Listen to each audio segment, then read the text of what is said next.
Adapun orang yang tidak beriman kepada Allah dan hari akhir serta apa yang ada di dalamnya, baik perhitungan maupun pembalasan, maka dia akan selalu berusaha dengan keras mewujudkan segala keinginannya dalam kehidupan dunia, terengah-engah di belakang perhiasannya, rakus mengumpulkannya, dan sangat pelit jika ada orang lain ingin mendapatkan kebaikan melalui dia.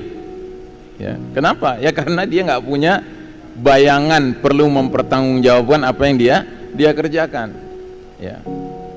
Nah, jadi saudaraku rahimakumullah, dalam konteks kehidupan modern sekarang ini, Pak, kalangan orang-orang yang mengingkari akhirat ini dengan kecanggihan teknologi yang berkembang, bahkan mereka sudah mulai menganggap diri mereka itu playing God, ya bermain sebagai Tuhan bahkan sekarang.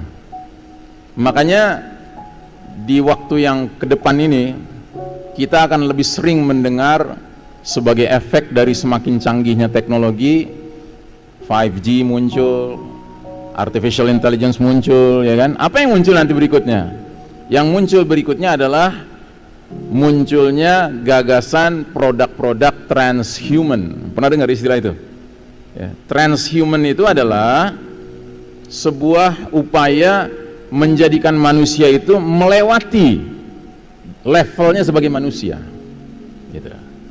Jadi enhancing human beings to live in a post-human civilization. Jadi hidup ya dalam sebuah peradaban setelah kemanusiaan. Wih, keren. Gitu. Bentuknya apa?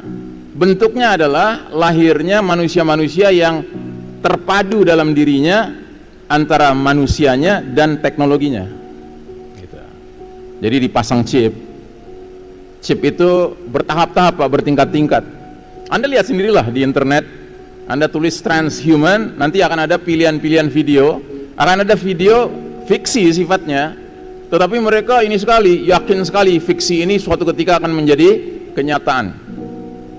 Dan di dalam ungkapan si orang yang sudah jadi transhuman ini, dia mengatakan bahwa ketika dia meninggal pada usia 87 tahun, maka dia menjelang meninggalnya ditawarkan sama saintis apakah dia mau meninggal atau dia mau memilih terus hidup. Wah, keren. Kalau terus hidup tuh gimana caranya? Ya Anda akan jadi transhuman. Gitu.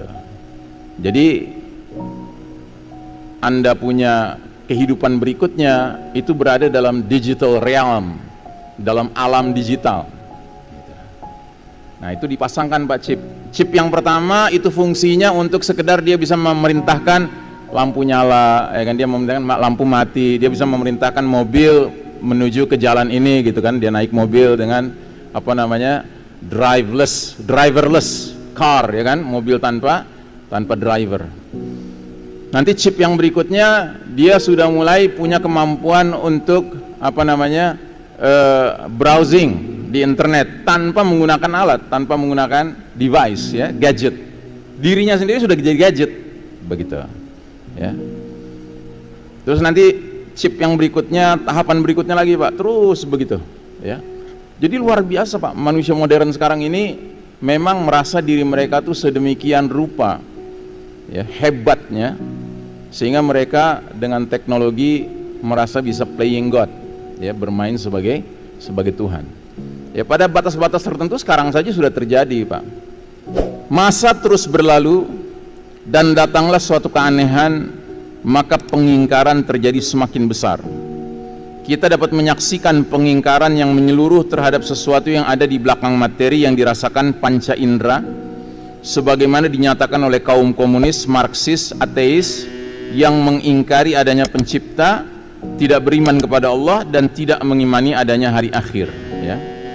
Faham ini mengatakan bahwa kehidupan hanyalah materi belaka. Tidak ada hal lain di belakang materi yang bisa dirasakan.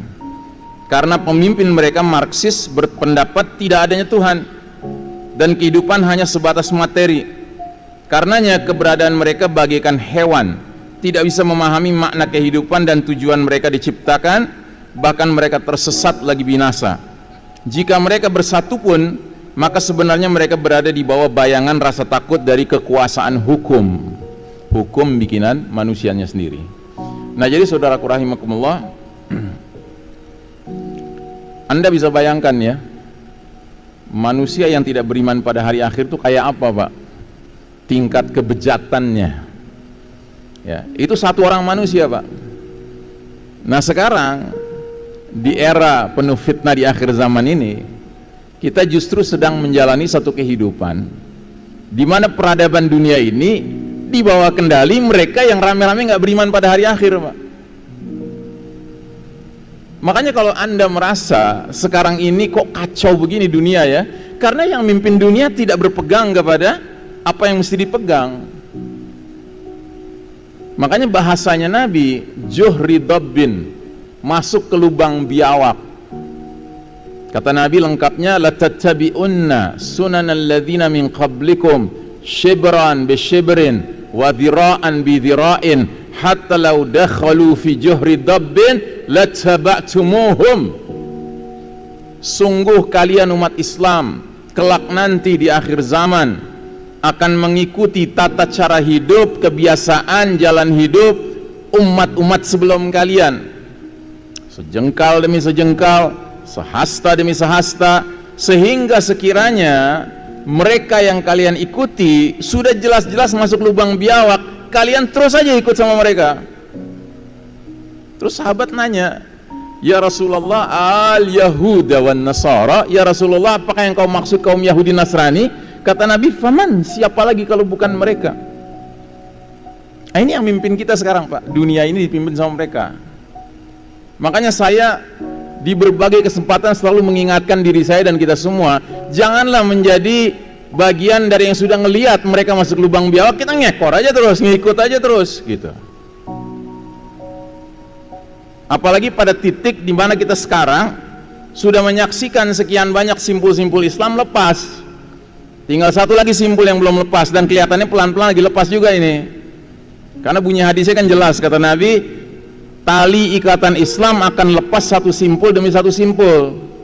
Setiap satu simpul lepas, manusia bergelayutan pada simpul yang tersisa. Itu lepas lagi, gelayutan pada yang sisa, lepas lagi, gelayutan pada yang sisa, kan gitu. Terus kata Nabi, simpul yang paling awal bakal lepas adalah urusan hukum, sedangkan yang paling akhir lepas urusan sholat. Nah, ini udah kita saksikan, Pak. Hukum lepas, bukan hukum Islam lagi. Politik lepas, bukan politik Islam lagi. Ekonomi lepas, ekonomi ribawi. Budaya lepas, budaya K-pop, ya kan? Kemudian pendidikan lepas, jadi pendidikan sekuler, ya. Militer lepas menjadi militer sekuler, ya kan? Militer yang bangga dengan kalimat right or wrong is my country. Mau benar mau salah bela negara. Masih mending right or wrong is my cukong sekarang, ya kan? Gitu. Udah pada lepas ini semua, Pak. Nah, sekarang di depan mata kepala kita sholat mau diacak-acak, terus kita diam aja, kita ikut aja terus, gitu ya. Mau jadi apa kita, Pak? Apalagi sisa yang bisa kita pegang nantinya, ya. Kalau saya nggak suka dengan perdebatan fikih, Pak. Fikih itu selalu optional, banyak sekali opsinya. Tapi mari kita melihat masalah ini dari sudut pandang hadis yang Nabi sudah ingatkan bahwa tali Islam itu akan lepas sedikit demi sedikit. Nah, kita hidup qadarullah di era di mana tali yang paling akhir nih, simbol paling akhir ini mau lepas, Pak. Dan bahkan sudah lepas di banyak tempat. Terus kita mau diem aja, kita mau ikut terus, ya kan? Kalau mereka nggak ada pedulinya, Pak, dengan kita, ya. Bahkan mereka peduli sekali memastikan bahwa kita ini mengikuti rencana mereka. Apa itu rencana mereka? Wala yazaluna yuqatilunakum hatta yaruddukum an dinikum in istata'u. Mereka, orang-orang kafir harbi, kafir yang memerangi Islam dan umat Islam, tidak henti-hentinya, continuously, 24 hours a day, 7 days a week, 12 months a year, ya 24 jam sehari, 7 hari sepekan, 12 bulan setahun.